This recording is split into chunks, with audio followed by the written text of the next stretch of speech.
네, 강프로입니다. 자, 셀트리온 한번 볼 텐데 오늘 1.1% 상승해서 끝났습니다. 일단 고가에서 내가 물려 있다 하시는 분들이 있을 겁니다. 근데 그런 분들 일단 걱정하시지 않으셔도 되고 지금 올라간다고 팔지 마세요. 지금 그런 구간 아닙니다. 지금 주식시장에서 강세를 보일 수 있는 종목은 정해져 있어요. 첫 번째 반도체, 두 번째 바이오입니다. 물론 그중에 지금 저PBR 종목들이 강세를 보이는 부분이 있어요. 근데 그런 부분도 반드시 실적을 포함시켜서 보셔야 됩니다. 근데 그 실적을 보는 게 굉장히 어려워요. 단순히 뭐 지금 실적에 대한 전망치를 내가 잘 계산할 수 있다 이런 부분이 아니에요. 실적은 미래 가치를 반영합니다. 주가가 올라가는 원리가요. 지금 좋아서 올라가는 게 아니라 앞으로 좋을 종목들이 올라가는 거예요. 즉 앞으로 실적이 좋아질 수 있는 종목들이 올라가는 건데 실적이 좋아지는 기준이 뭐가 되죠? 지금 나오는 실적 플러스 무언가. 그쵸? 이게 나와야 되는 겁니다. 자, 그러면 이게 되는 거죠. 지금 나쁘면 주가가 선반영해서 싸고 앞으로 좋아지는 부분이 있으면 실적이 넘길 수 있는 상황이 더 많이 나오겠죠. 그러면 지금 제약주만한 종목이 없죠. 그리고 무엇보다 금리 인하합니다.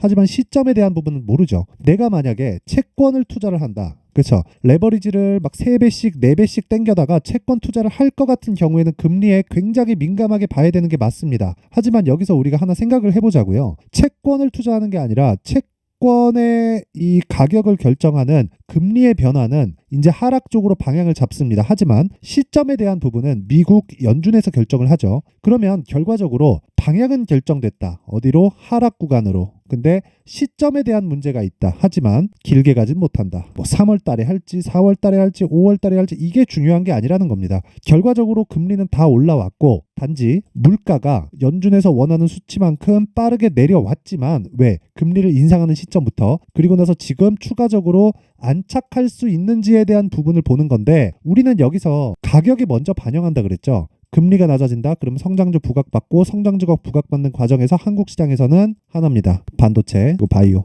이거 말고는 지금 볼 게 없습니다. 그래서 셀트리온이 개별적인 이슈들이 있어요. 합병에 대한 부분, 지금 헬스케어 합병됐죠. 근데 이제 뭐가 남았나요? 제약이 남았다. 그리고 이게 셀트리온뿐만 아니라 자 내용 한번 보시면요. 레고캠 바이오.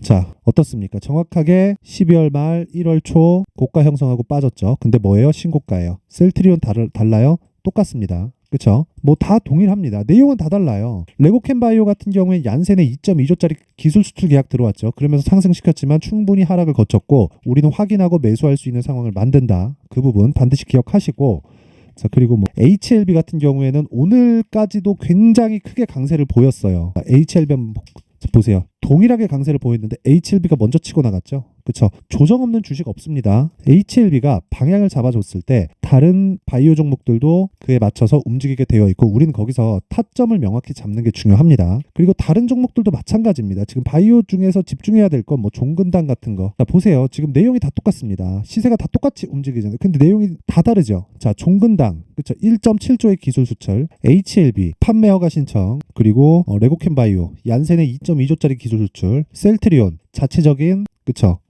물량에 대한 문제들 이런 부분들이 다 부각을 받고서 움직이지만 다 동일하게 간단 말이에요. 그렇다는 건 지금 제약주가 움직이고 바이오가 움직이는 기준에는 금리에 대한 영향을 신경 쓰지 않을 수가 없다. 근데 금리에 대한 방향은 정해졌다. 어디로? 하락으로. 하지만 시점에 대한 문제가 있는데 주식시장은 선반영되기 때문에 지금부터 공략을 해야 된다. 그 중에 제가 먼저 공략한 종목을 한번 보여드릴게요. 여기 보시면요. 제가 실제 거래를 한 내용입니다. 여기 보면 키움증권의 0606 화면을 보면 그쵸? 제 계좌에서 일어나고 있는 일이에요. 자 HLB 한번 볼게요. 자 내용 보면 어떻습니까? 제가 매수를 하고 여기서 매도를 했죠. 뭐 추가적으로 더 가는데 제가 매도를 한 이유는 떨어졌기 때문이 첫 번째고 다시 매수할 수 있기 때문이 두 번째입니다. 그렇기 때문에 저는 미련이 없어요. 자 실제 수익이 어느 정도 나죠? 매수한 시점부터 다 확인하고 매수했잖아요. 제가 이 저가에 잡았어요? 아닙니다. 여기서 잡았다. 그리고 나서 그쵸 올라가는 부분 다 보고 나서 떨어지는 거 다 보고 매도해도 31%의 수익이 남습니다. 이런 매매를 해야 되는데 이 종목이 어떤 종목이 신고가잖아요. 바이오가 먼저가 아니라 신고가가 먼저인 게 되어야 됩니다. 그래야 가격 전략이 되는 거예요. 그래서 내가 셀트리온을 포함해서 정말 이 바이오 종목들 그쵸 가격을 어떻게 잡아야 되는지 잘 모르겠다 하시는 분들은요. 이번에 제가 소통방에서 제가 강의를 합니다. 소통방으로 들어와서 배우세요. 배우시고 종목 어떻게 공략하는지 여기 제가 타점하고 다 공개를 할 테니까 무료로 진행을 합니다. 구독과 좋아요, 그쵸? 채널 성장을 위해서 구독과 좋아요만 딱 부탁드리고요. 상단에 있는 전화번호로 소통이라고 문자를 보내주시면 제가 소통방 입장 링크를 순차적으로 공유를 해드리도록 하겠습니다. 자, 그리고 다른 종목 보더라도 마찬가지입니다.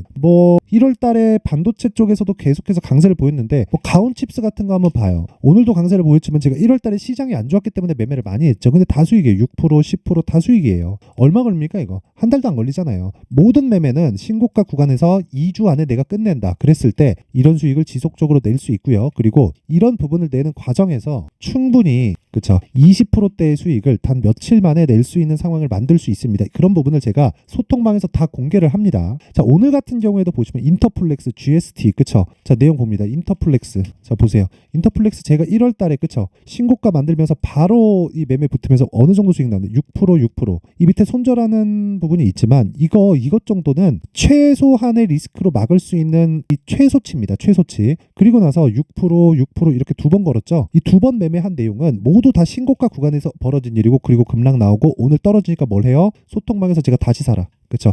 자, GST 볼까요? GST. 자, 어때요? 오늘 15% 상승. 매수, 분할 매수 들어갔죠. 근데 어떻게 됩니까? 고가 돌파하면서부터 시작한다. 그쵸? 어떻게 손절 잡는 그게 중요한 게 아니라는 거예요. 그건 2주 안에 기간으로 잡고 가되 절대로 1% 전후에서 끝나야지 막 치명적으로 5% 맞고 10% 맞고 이렇게 하면 안 된다는 겁니다. 절대 그렇게 하면 안 됩니다. 자, 그래서 진짜 주식시장에서는 신고가만큼 중요한 게 없고 신고가 매매에 대해서 이해를 해야지만 이런 류의 매매를 지속적으로 진행할 수 있고요. 제가 소통방에서 모든 부분을 다 공개를 합니다. 그리고 장 시작 전에 시장가 매수하라고 제가 타점까지 다 공개를 합니다. 물론 장중에 매매하는 경우가 있습니다. 여기 보시면요. 2월 5일입니다. 2월 5일 장중 매매 에브리봇 25,000원. 그쵸? 이때 당시에 어제 10시 4분입니다. 에브리봇 어떻게 됐는지 볼게요. 자, 보세요. 어떻습니까? 그쵸? 매수.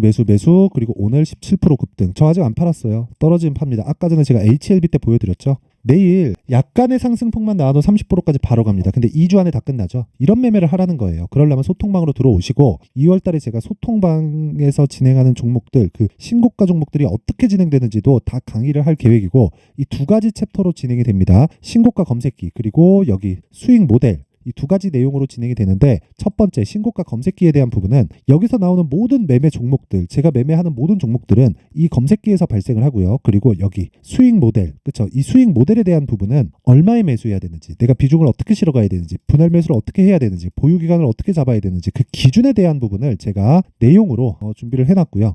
이것도 2월 달에 강의를 하지만 지금 무료로 제가 공개를 하도록 할 테니까 구독과 좋아요 꼭 좀 부탁드리고요. 상단에 있는 전화번호로 참여라고 문자를 보내주시면 제가 소통방 입장 링크와 함께 신고가 검색기 수익 모델을 함께 공유를 해드리도록 하겠습니다. 자, 그리고 다시 셀트리온으로 돌아와서 보면 내용 간단합니다. 셀트리온이 왜 가요? 금리 때문에. 그렇죠. 개별적인 내용이 있기는 하지만 그게 중요한 게 아니라 그랬죠. 언제 합병하나요? 서정진이 언제 무슨 얘기를 하나요? 그런 게 중요한 게 아니라는 거예요. 여기 스텔라라 시밀러 알약 개발 임상 일상 청신호다 스텔라라 임상 결과가 어떻다 이런 게 중요한 게 아니라는 겁니다. 그거는 시장에서 가격 반영을 다 시켜버립니다. 그래서 우리가 가격을 보고 쓸데없이 다른 거에서 기대감을 가지면 진짜 매매 어려워집니다. 내가 여기가 싸다 그래서 여기서 매수한다 그래서 이 끝장까지 가지고 갈 수 있어요? 가지고 갖다 쳐봐요. 그러면 한 달, 두 달, 세 달째 보유하고 한 30%씩 빠지면 여기서 내가 올라가면 팔지 않을 수 있나요? 스텔라라? 이게 뭐가 중요하다고?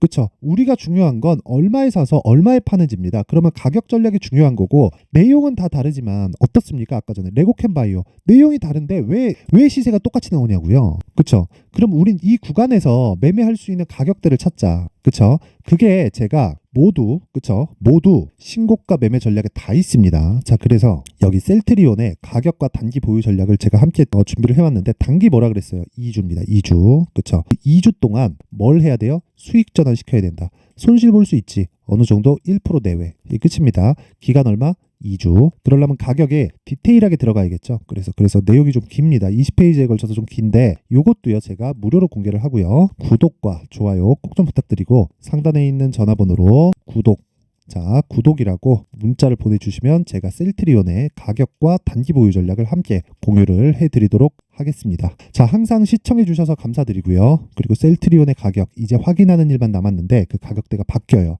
바뀌기 때문에 원리를 알아야 됩니다. 그쵸? 그래서 가격만 받고 싶으면 소통방으로 들어오시되 원리에 대해서 알고 싶고 앞으로 내가 어떤 식으로 매매를 해가야 될지, 그리고 지금 2월 달에 정부 발표가 남아 있고요. 그리고 4월 달에 총선 있죠. 관련된 테마들이 있습니다. 그런 종목들 다 신고가 구간에서 움직이고 있는데 그런 종목들을 얼마에 어떤 식으로 어느 기간에 잡아서, 그쵸? 기간은 고정이 2주인데 2주 동안을 맞추기 위해서 내가 어느 정도의 기간을 잡고 기다려야 되는지를 제가 상세하게 내용 준비를 해놨으니까 영상 끝까지 시청하시고요. 모든 분들이 성공 투자하셨으면 좋겠습니다. 자, 24년도가 돼서도 시장은 여전히 어렵습니다. 자, 근데 시장은 항상 어려울 거예요. 앞으로도 계속해서 어려워질 겁니다. 자, 근데 제가 매월 대시세 종목을 구독자분들에게 공개를 합니다. 자, 내용을 보면 12월 달에 실제 공개를 했었던 강프로의 대시세 종목에 대한 내용인데 대기업을 상대로 안정적인 매출 구조를 가지고 있고요. 그리고 현재 주요 거래처는 삼성전자, 인텔, 하이닉스, TSMC, 해외에 반도체 관련된 기업이라는 걸 알 수 있죠.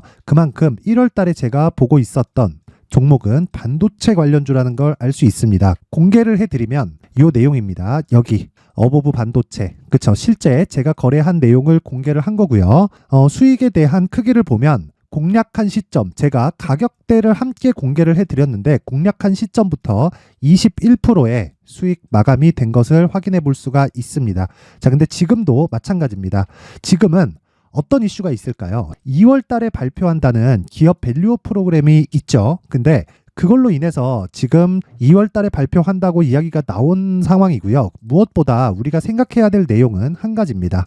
어떤 이슈나 그리고 어떤 상승할 수 있는 내용으로 인해서 주가가 올라가는 것은 맞죠. 하지만 가격이 먼저 반영한다는 걸 반드시 알고 있어야 되고, 그런 내용에 대한 파악이 되었을 때, 그쵸? 여기 어보브 반도체처럼 21%, 그쵸? 대략 3에서 4일 동안 20% 이상의 수익을 먹을 수 있고요. 그리고 여기 HLB 같은 종목처럼 대략 일주일이 채 되지 않는 기간 동안 30%의 수익을 낼 수 있습니다. 자, 그러면 답은 나왔어요. 재료에 대한 부분보다 중요한 게 가격이다. 자, 근데 지금 시장에 쏠려 있는 게 뭐죠? 2월 달에 발표하는 기업 밸류업 프로그램에 대한 내용이죠.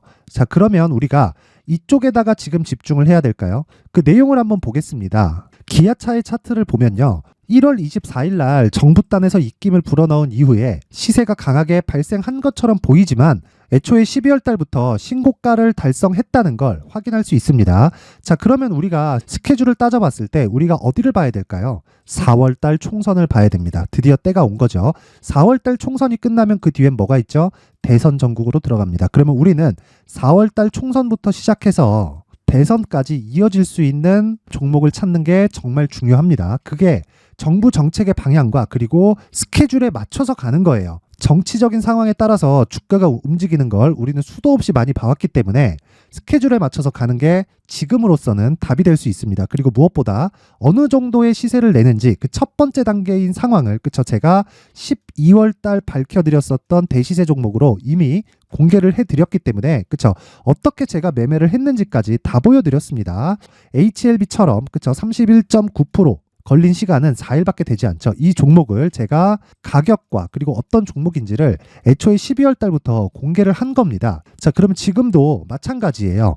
앞서서 제가 말씀드렸었던 23년도에 했었던 여러 가지 종목들이 있죠. 한미반도체 같은 종목들도 여기 소통방에서 모두 공개를 해서 실제로 10,000원부터 60,000원까지 상승한 내역이 있고요. 왜 공략을 했는지를 제가 다 공개를 해드렸습니다. 근데 지금도 마찬가지라는 거죠.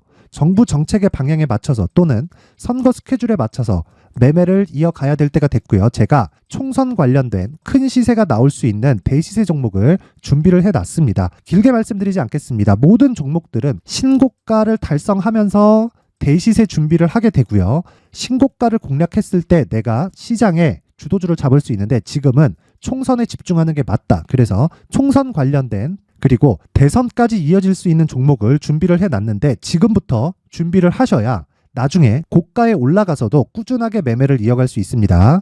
자꾸 막 손절하고 매매하는 과정에서 너무 어렵다 하시는 분들은요. 이 종목 딱 받아가서 큰 수익 내셨으면 좋겠고요. 이 종목은 상단에 있는 전화번호로 대시세라고 문자를 보내주시는 분들에 한해서만 제가 총선 그리고 대선까지 이어질 수 있는 종목을 공개해 드리도록 할 테니까 상단에 있는 전화번호로 대시세라고 문자를 보내주시고요. 그리고 구독과 좋아요 꼭 좀 부탁드리겠습니다.